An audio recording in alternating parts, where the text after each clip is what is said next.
Good morning po mga probinsya.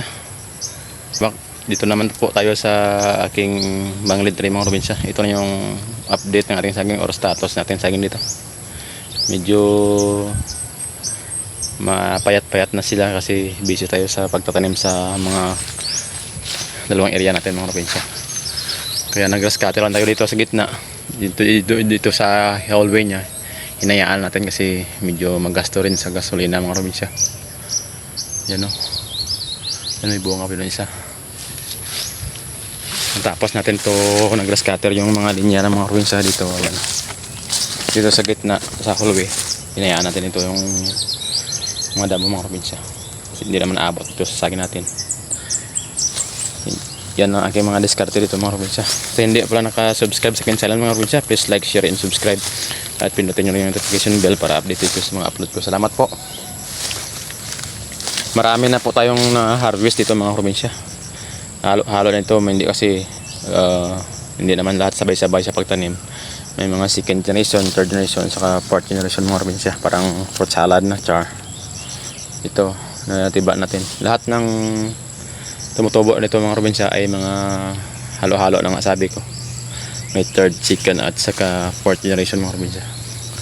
So lahat ng mga naunang tanim natin natiba na po natin mga probinsya. Medyo makapal-kapal yung damo. Busy tayo doon sa kabila. Marami tayong pinapalawak na tinataniman mga probinsya. Medyo na pabayaan natin ng konti lang ng mga probinsya. Ito. Ayan. Sa hallway lang may damo. Sa gitna na grass cutter po tayo sa linya nila mga probinsya. Para hindi puluputan po ng mga damo yung katawan ng ating saging mga probinsya. Ito. Nagbunga rin maliit. Kasi hindi natin ito na wala pang asobwal. Ito lang.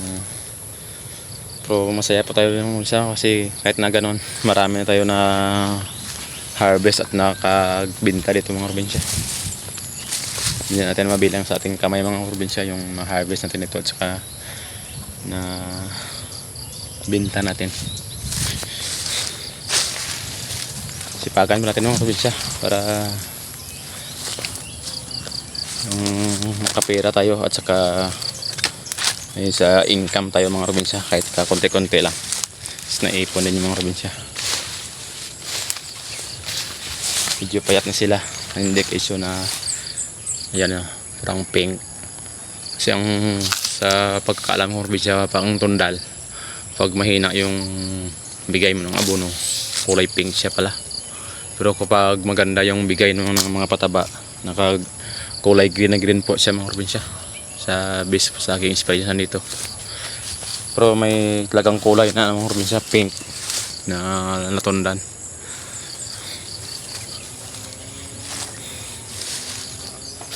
Kasi base sa aking ito nakikita kung kapag hindi ko nabunuhan ng tuloy-tuloy naging kulay pink po sila mga probinsya. Yan aking basihan na kulang talaga sila sa nutrients or abono mga probinsya.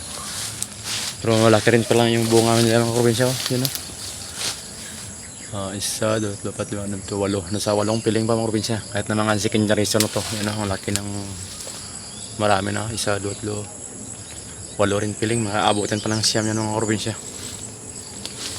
Yan kapal ng damo. Di ba natin naabot yan yung pag-grass cutter mga probinsya. Pahinga muna tayo. Pwede magpahinga, hindi pwede huminto mga probinsya. Pag sa farming ka, dapat consistent tayo na alagaan yung ating mga pananim para makapag-ani tayo ng maganda-ganda mga probinsya. So thank you for watching mga probinsya. Bye.